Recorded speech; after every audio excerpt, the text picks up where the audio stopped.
Hello friends, एक बार का फिर से स्वागत हमारे चैनल एनोसेंट्री में। और अब मैं बताने जा रहा हूँ दोस्त की जो अमलगमेशन का, जहां से हम लोग ने स्टार्ट किया, आपको बता दें कि अमलगमेशन क्या होता है, एब्जॉर्प्शन क्या होता है, एक्सटर्नल रिकंस्ट्रक्शन क्या होता है। अब इसके बाद में किस तरह से अकाउंट को ओपन करना है, क्योंकि प्रीवियस वीडियो में अगर मैं आपको बताया है कि कौन कौन सा अकाउंट ओपन होता है, किसकी बुक में अकाउंट ओपन होता है। अब ये देखना कि उस अकाउंट में लिखते क्या चीज है, राइट, कैसे लिखते हैं वो सीखना है। तो it means what is the process of doing the amalgamation, right. चलिए सबसे पहले वो देखते हैं, ठीक है। तो कुछ इंपॉर्टेंट पॉइंट्स है जिसको आप नोट डाउन कर लीजिए, बहुत इंपॉर्टेंट। आज मैं इस वीडियो में थोड़ा बहुत इंपॉर्टेंट पॉइंट्स लिखाता हूँ, जिसको याद रखने से क्या होगा, आप डायरेक्टली खुद भी ट्राई कर सकते हो सम को। ऐसी कोई जरूरत नहीं कि कोई सर टीचर की सपोर्ट आपको लेने की जरूरत पड़ेगी अमलगमेशन चैप्टर में, राइट। बट हाँ, जो चीज बता रहा हूँ दोस्तों, पॉइंट आपके दिमाग में रहना बहुत ज्यादा जरूरी है, ठीक है। तो इसलिए आप वो पॉइंट्स को नोट डाउन कर डालिए। चलिए पहला पॉइंट से देखिए।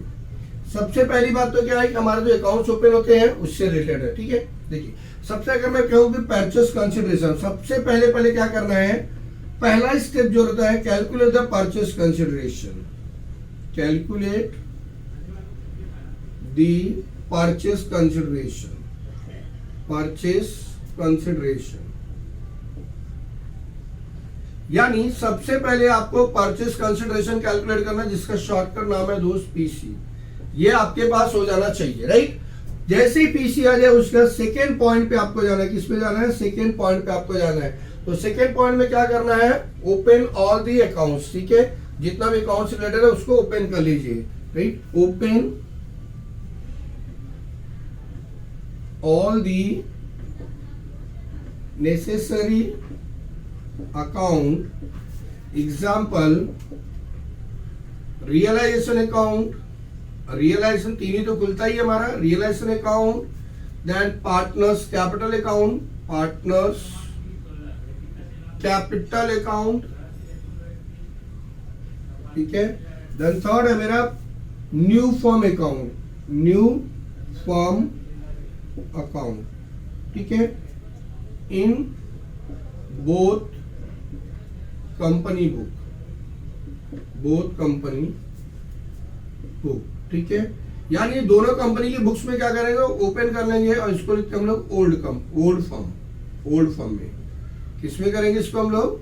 ओल्ड फर्म की बुक में क्या करेंगे, दोनों फर्म का बोथ फर्म लिख दो। कंपनी तो नहीं, क्योंकि कंपनी का नहीं कर रहे हम लोग यहाँ पे, तो बोथ फर्म लिख सकते हैं, फर्म, ठीक है। दोनों फर्म के ओल्ड बुक में क्या करेंगे हम लोग, ये तीन अकाउंट ओपन करना है, रियलाइजेशन है, पार्टनर्स कैपिटल है, क्या करना है आपको, न्यू फर्म अकाउंट ओपन करना है। न्यू फर्म ऑफ फर्म होगा जो क्या करेगा, इनको कंपनी को या बिजनेस को खरीदता है, या आप कह सकते हो कि जो पार्टनरशिप फर्म को लेता है। फॉर एग्जांपल अगर मैंने एबी के पार्टनरशिप को मैंने लिया, राइट, तो मैं क्या हो जाऊंगा, मैं न्यू फर्म हो जाऊंगा और लोग क्या हो जाएंगे, ओल्ड फर्म। तो जो रियलाइजेशन अकाउंट बनता है और जो पार्टनर्स कैपिटल अकाउंट बनता है वो कहां बनेगा, ओल्ड फर्म में बनेगा, राइट। ओल्ड फर्म की बुक में ये अकाउंट बनना है। क्लियर है चीज? अब उसका हमारा थर्ड स्टेप करना है। क्या third step? Venkat the balance sheet, Venkat the balance sheet. यानी जो जूनी बैलेंस शीट उसको खाली करनी है। खाली करने का इन द सेंस क्या करना है वो देखो। वैकेट द बैलेंस शीट आपको क्या करना है, transfer all assets to realization account debit side at book value का मतलब होता है जो वैल्यू बैलेंस शीट में लिखी रहेगी, राइट, वो पूरा का पूरा ट्रांसफर करना है, accept the fictitious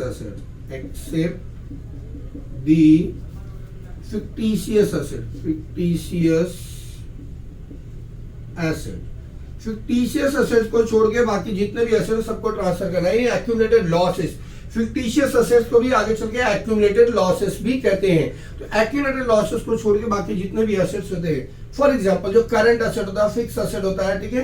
current asset, fix asset, investment है, उनको क्या करना आपको यहाँ पे ट्रांसफर कर देना है। कहां पे? रियलाइजेशन अकाउंट के डेबिट में। क्लियर हो गया चीज? फिर दूसरा स्टेप इसमें क्या करना है, एज ट्रांसफर, आगे भी लिख रहे हो, transfer all liabilities on credit side of transfer all liabilities on credit side of realization account। ये चीज आपको क्लियर हो गया कि जितनी लायबिलिटी कहा जाएगी क्रेडिट साइड में ट्रांसफर कर देना है। ठीक है, partners capital account, third point है इसका, partners capital account, partners capital and reserve and surplus will be transferred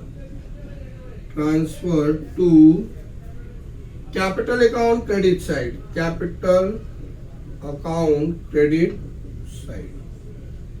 clear हो गया। यानी जो पार्टनर्स का कैपिटल होगा वो प्लस जो उनका प्रॉफिट्स रहेगा, जैसे प्रॉफिट लॉस दिया रहेगा, रिजर्व फंड दिया रहेगा, जनरल रिजर्व दिया रहेगा, ये सारी चीजें कहाँ करना है, पार्टनर्स कैपिटल में क्रेडिट साइड ट्रांसफर कर देना। ठीक है, उनके प्रॉफिट शेयरिंग रेशियो जो रिजर्व सरप्लस होगा प्रॉफिट शेयरिंग रेशियो में डाल देना है, बाकी उनका जो पर्सनल कैपिटल हो उनके कैपिटल में डाल देना है। राइट, तो ये हो जाएगा आपका, इतना चीज हो जाएगा। अब जो हमारा चौथा पॉइंट है दोस्त उसको याद रखना है। ठीक है, अब आगे बहुत चीज सिंपल हो गया। अब क्या करना है इसके अंदर की आपको पीसी से लेना। ठीक है, recording of PC,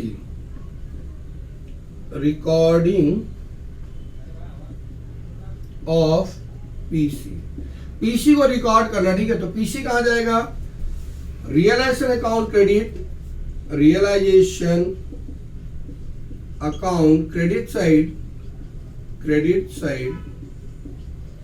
and realization account credit side and new form account debit side. कहां पे, new form account debit side.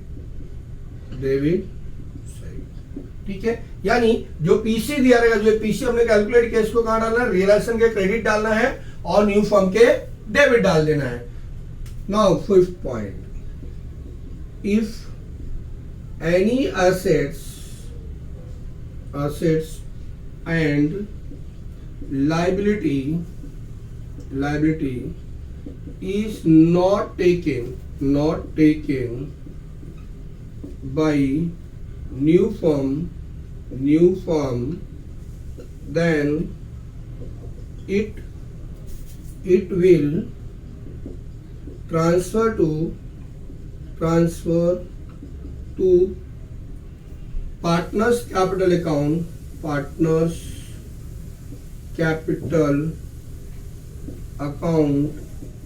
in their profit sharing ratio। ठीक है, यानी सपोज कीजिए कोई एसेट्स है, कोई लायबिलिटी ऐसा हो जिसको क्या होगा, नया फर्म ने नहीं लिया। राइट, तो वो पीसी में आया नहीं, लेकिन वो रियलाइजेशन के डेबिट में या क्रेडिट में चला गया रहेगा। ठीक, अब उसको आपको क्या करना है, वो पार्टनर्स कैपिटल में आपको ट्रांसफर कर देना है, ये उसको पार्टनर्स टेक ओवर कर लेंगे, तो उसको पार्टनर्स कैपिटल में आपको उनके प्रॉफिट शेयरिंग रेशियो में दे देना है। फॉर एग्जांपल, अगर सपोज करो मशीनरी है, मशीनरी समझो 50,000 का, वो मशीनरी को अगर न्यू फर्म ने नहीं लिया, वो तो पीसी में आया नहीं, बट रियलाइजेशन में, क्योंकि इसके रूल के हिसाब से हम लोग क्या करेंगे, पहले उसको ट्रांसफर कर देंगे रियलाइजेशन में डेबिट में, सेकेंड टाइम में क्या करेंगे, जब उसको हम क्लोज करने जाएंगे तो रियलाइजेशन के क्रेडिट करना पड़ेगा और पार्टनर्स कैपिटल में क्या करना पड़ेगा, उसको डेबिट कर देना होगा। क्योंकि आपको पता है कि यहाँ पे क्या चलती है, डुअल एंट्री सिस्टम चलता है, यानी क्रॉस करना पड़ेगा आपको। राइट, क्या करना पड़ेगा उसको, any assets which is not taken by the new firm that will transfer to realization account credit side and partners capital account debit side। कहां जाएगा वो, रियलाइजेशन के क्रेडिट, पार्टनर्स कैपिटल के डेबिट। और लायबिलिटी हुआ तो if any liabilities not taken over by the new firm that will transfer from realization account debit side to partners capital account credit side। Clear हो गया। Asset नहीं लिया तो कहा जाएगा, रियलाइजेशन के क्रेडिट और कैपिटल के डेबिट। अगर लायबिलिटी नहीं लिया तो कहा जाएगा, रियलाइजेशन के डेबिट और कैपिटल के क्रेडिट। क्लियर हो गया, इतना चीज बहुत सिंपल था। राइट, अब इसके बाद में आपको कुछ नहीं करना है, नेक्स्ट स्टेप पे आपको क्लोजिंग पे ले जाना। ठीक है, अगर मैं 6 स्टेप बोलूं तो क्लोज करना है आपको, ठीक है। क्या करना है? Close the realization account and if any balance transfer to partners capital account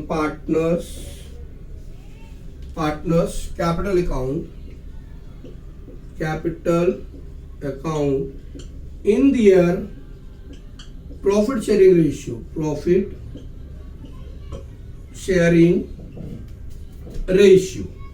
clear है दोस्त? यानी जो भी रियलाइजेशन का प्रॉफिट या लॉस होगा वो क्या करना है आपको? पार्टनर्स के कैपिटल में ट्रांसफर करना है। कौन से रेशियो पे? उनके प्रॉफिट शेयरिंग रेशियो पे।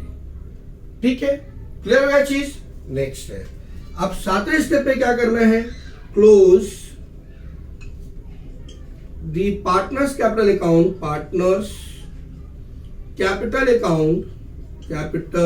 Account and the balance will be transfer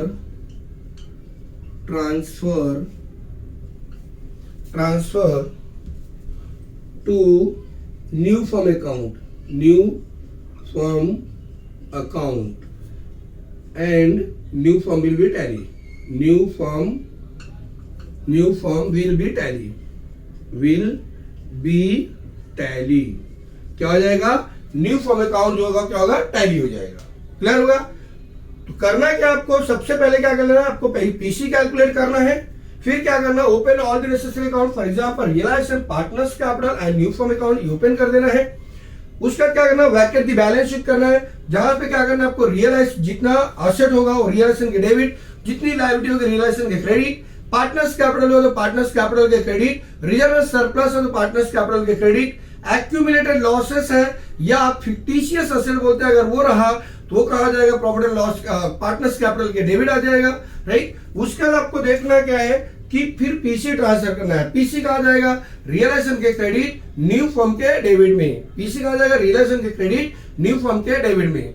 उसके बाद आपको देखना क्या है? If any assets not taken by the new firm तो कहा जाएगा रियलाइजेशन के क्रेडिट पार्टनर्स कैपिटल के debit. If any liability is not taken by the new firm, realization के डेबिट पार्टनर्स कैपिटल के क्रेडिट। उसका क्या करना आपको? बस close the realization account, what was the balance will arise, that will be transferred to partners capital account in their profit sharing ratio, and next step you have to close the partners capital account, whatever the balance you will get that will transfer into the new firm account and then the new firm will be tally। Clear हुआ?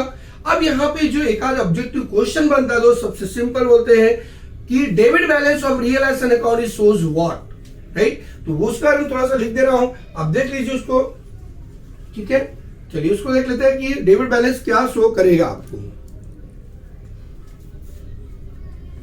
ये थोड़ा सा rough कर दे रहा हूं बस, और यहाँ पे मैं आपको लिख के दे रहा हूं, ठीक है, क्योंकि वो जानना बहुत जरूरी, वो सब चीजें ऑब्जेक्टिव में पूछी जाती हैं। फिलहाल ये भी सारी चीज ऑब्जेक्टिव में पूछी जाती है दोस्त, इनको बहुत अच्छे ध्यान में रखिएगा ताकि आपको इजीली समझ में आ जाए। चलिए, तो आपको अगला क्वेश्चन जैसा पूछते हैं ऑब्जेक्टिव में, ये देखिए ये सब चीजें ऑब्जेक्टिव के लिए बहुत काम आती है दोस्त, और ये सारे स्टेप याद रहेंगे तो अमल कमीशन बहुत बहुत बहुत इजी है, ठीक है। ऐसे यही सेम काम आपको नेक्स्ट फॉर्म में करना। अगर मान लीजिए आपको बोलेगा दोनों फॉर्म का लेजर बनाओ, तो ये लेजर बनाने के लिए काफी यूज है।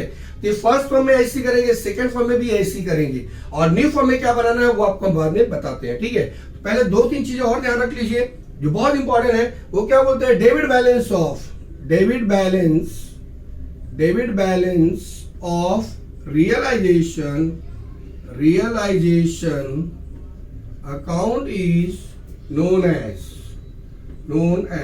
यानी debit balance of realisation account को क्या बोलेंगे हम लोग? यहां पे बोलेंगे लॉस ऑन रियलाइजेशन। क्या बोलेंगे?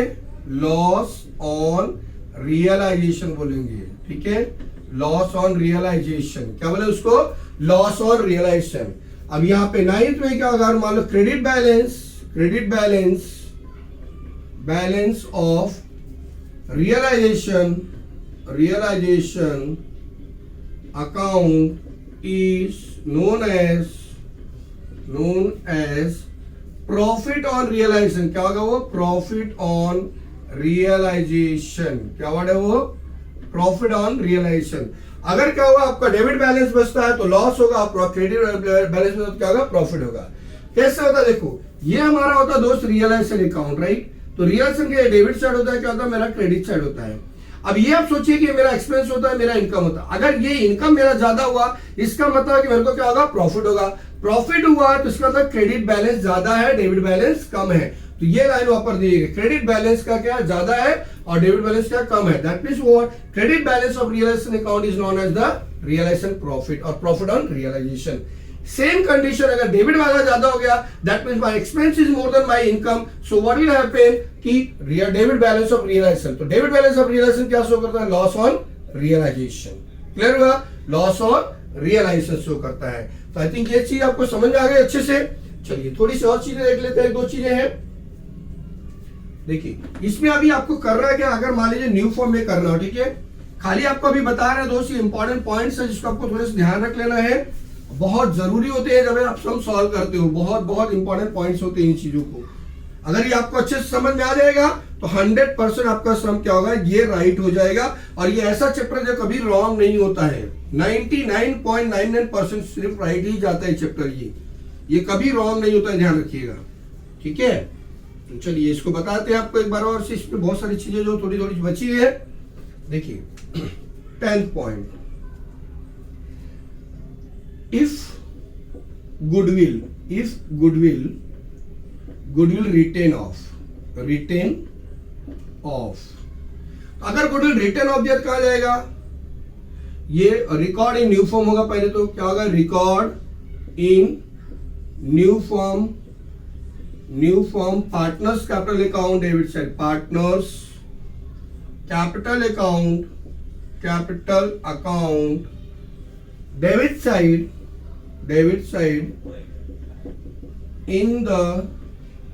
in their new profit sharing ratio, new profit sharing ratio, ठीक है। यानी जब गुडविल राइट ऑफ बोलेगा तो हमको क्या करना है? न्यू फर्म का पार्टनर्स कैपिटल अकाउंट ओपन करेंगे, उसके अंदर हमको क्या करना पड़ेगा? पार्टनर्स कैपिटल उसको डेबिट कर देना पड़ेगा। कौन से रेशियो में? न्यू रेशियो में, जो नया फर्म का रेशियो रहेगा, right. 11 point, if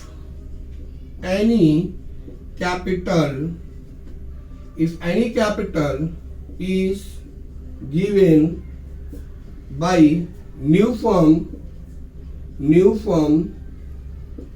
to the all partners,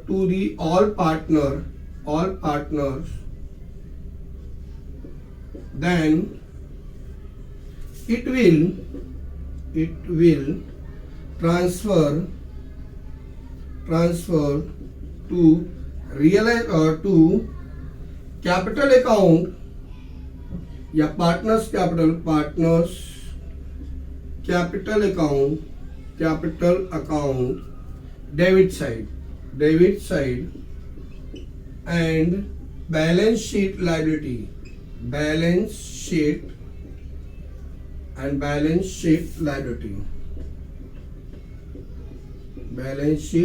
liabilities, ठीक है।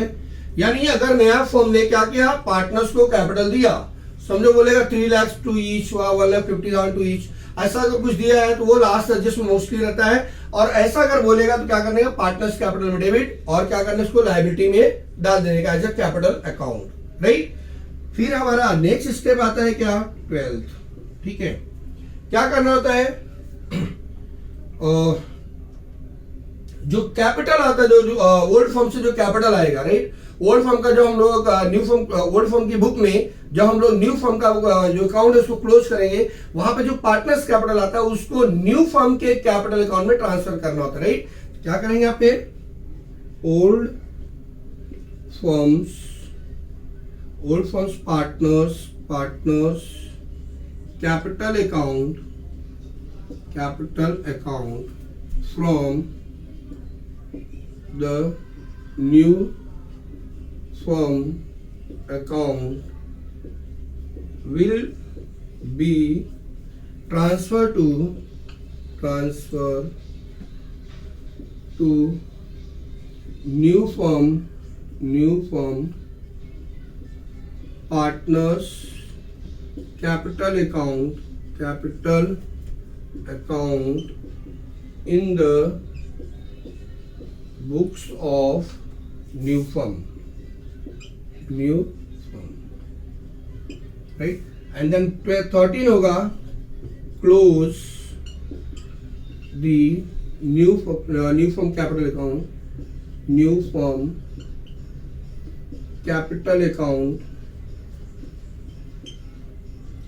account if any balance transfer it into balance sheet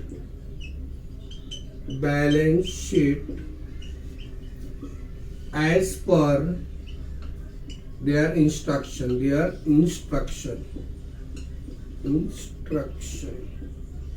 यानी अगर जैसे आप पार्टनर्स कैपिटल अकाउंट क्लोज करो, जब न्यू फर्म का हम बनाएंगे न्यू फर्म की बुक में पार्टनर्स कैपिटल अकाउंट बनाएंगे, जैसे हम उसको क्लोज करेंगे वहां पे जो भी बैलेंस आएगा वो आपको बताएंगे कि कैश में देना है कि करंट में देना है। अगर कैश बोला तो कैश में जाएगा, करंट बोला तो करंट में जाएगा। ठीक है, समझ में आ गया। अब आगे वाला पॉइंट लिख लेते हैं 14।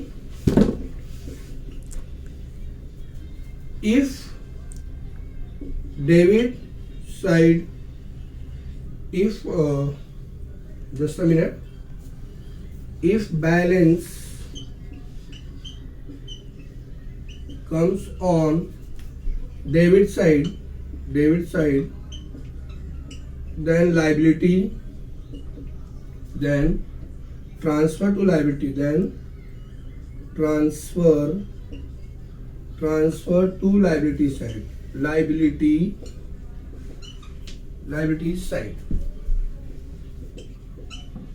and if it comes on credit side then transfer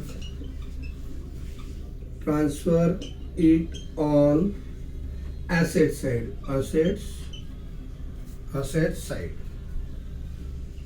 ठीक है, ये 14 पॉइंट्स हो गए दोस्त। तो इनको सारे पॉइंट्स को आपको लिख रखना है। एंड जितना भी फिर उसके बाद में हमारा क्या था कि जब हम न्यू फर्म का बैलेंस शीट बना रहे हैं तो जितना भी एसेट्स उन्होंने टेक ओवर किया वो पूरा कहाँ जाएगा, एसेट में, और जो लायबिलिटी टेक ओवर किया वो कहाँ जाएगा, लायबिलिटी में, और ऑटोमेटिकली क्या होगा, बैलेंस शीट टैली हो जाएगा। आई बात समझ में? यानी जो न्यू फर्म ने पीसी में लिया है, ठीक है, जो एसेट्स को लिया वो सारे एसेट्स को दोनों फर्म के एसेट को ऐड करना है। ठीक है, दोनों फर्म के एसेट को ऐड करना है और उसको कहाँ लिख देना है, एसेट साइड में लिख देना है। जो लायबिलिटीज लिया है दोनों फर्म की लायबिलिटी को ऐड करना है और कहाँ लिख देना है, लायबिलिटी में लिख देना है। बराबर हो गया। और उसके बाद आप टोटल करोगे तो आपका बैलेंस शीट टैली हो जाएगा। सो कैसा लगा लेक्चर दोस्त, प्लीज जरूर अपने कमेंट्स में बताइएगा। अगर आपको कुछ नहीं समझा होगा तो सम करते समय समझा देंगे।